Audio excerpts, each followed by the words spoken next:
Shahidi wa Uganda Sirari, Parokia Mtakatifu Mikaeli Malaika Mkuu Sirari, Jimbo Katoliki la Msoma. Ifuatayo ni risala ya kwaya ya watakatifu mashahidi wa Uganda kwa mgeni rasmi. Ndugu mgeni rasmi, Mheshimiwa Baba Paroko na Baba Paroko msaidizi, wafadhili na walezi wa kwaya, wageni waalikwa, pamoja na wanakwaya wote kwa ujumla, tumsifu Yesu Kristo.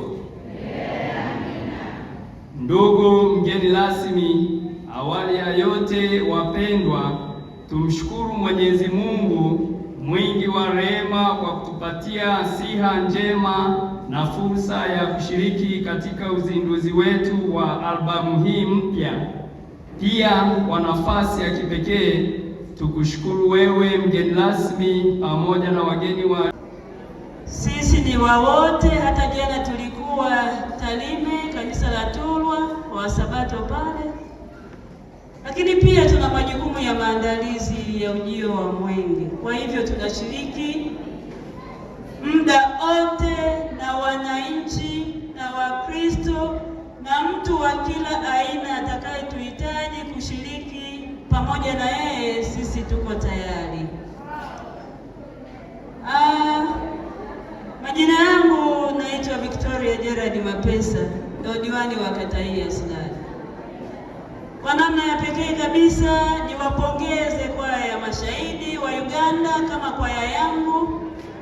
Mimi ni mstaafu wa muda, lakini baada ya muda fulani ninaweza kurudi.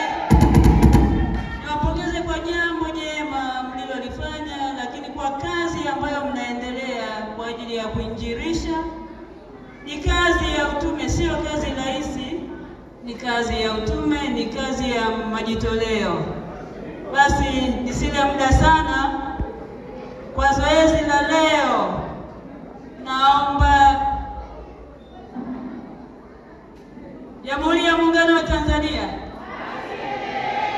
Sasa hapa nipo kama kiongozi wa kata, na kama nipo kama kiongozi wa kata, naamini waliopo hapa wote na wageni waliokuja hapa ni ndugu zangu, ni watu wangu. Naomba nianze kuchangia kiasi cha shilingi 100,000. Bunge alitamani ashiriki, lakini hayupo jimboni kwa sababu za kiafya, lakini unajua changizo zimekuwa nyingi, tunashiriki maeneo tofauti, ila tunachojitahidi ni kufika kwa jamii kushiriki pamoja nanyi. Kwa lakini pili ni kuwapongeza kwenu ninyi kwa kazi nzuri mnaifanya ya Injili. Ndio hapo mezani kuanzia parokia hivyo si kweli? Na najua mnatoa mtusi tunakanyaga. Alafu unasema uchungu wa mwana ajuaye nani? Tulikuwa mchaka tunahitimisha nini? Mambo yetu. Sasa kama msemaji au kama mlezi wenu na kama mgeni rasmi, sasa naomba ni watwange kwanza M2.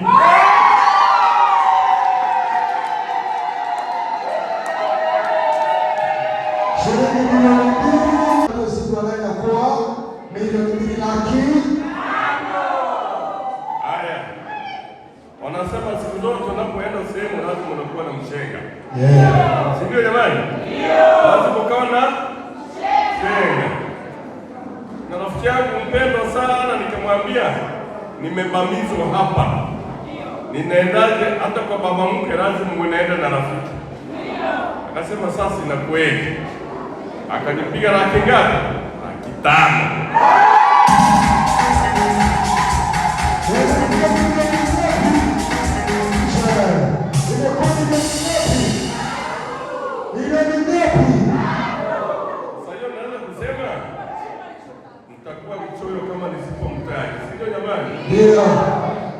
Na unajua tuna marafiki wengi.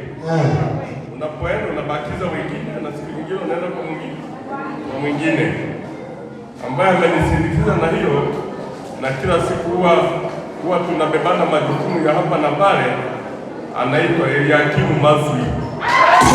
Bwana ni mwema na wakati wote. Tumsifu Yesu Kristo. Asalamu alaykum warahmatullahi wabarakatuh. Asante jamani, nawashukuru meza kuu, mheshimiwa diwani pamoja na fadha. Kama ambavyo nilivyowaambia, naitwa MC Makoba, ni afisa mahusiano lakini pia ni balozi wa Soya One Limited. Soya One tunapatikana pale Tarime, ni kampuni ambayo tunajishughulisha na shughuli za uchimbaji wa madini, lakini pia ni kampuni ambayo tumejitanabaisha au tumejiweka wazi kwa jamii kama kampuni ambayo imekuwa ikisaidia jamii katika changamoto mbalimbali, na tumekuwa tukifanya hivyo. Ndugu zangu, unajua mheshimiwa Blanketi, unapofanya hivi kila mtu anadhani unagombea. Sasa kila mwaka wa uchaguzi unakuwekea veo, huyu atakuwa anataka ubunge, huyu diwani, huyu mwenyekiti, huyu sijui nini. Kwa hiyo niwaambie, sisi kama kampuni ya Soya One chini ya mkurugenzi wetu Chacha Soya, hatufanyi haya kwa jamii kwa sababu ya kurudishiwa fadhila yoyote ya uongozi wala mambo ya kisiasa. Tunafanya hivi kwa jamii kwa ajili ya kurudisha kile ambacho Mungu ametubariki kwacho, na ndio maana tunarudisha kwa jamii. Kwa maneno hayo, ndugu zangu, pale mwanzo tulizindua kwa shilingi milioni 1, na hivyo sasa kwa niaba ya mkurugenzi Chacha Soya natamka kwamba tutaongezea kiasi cha shilingi milioni 3.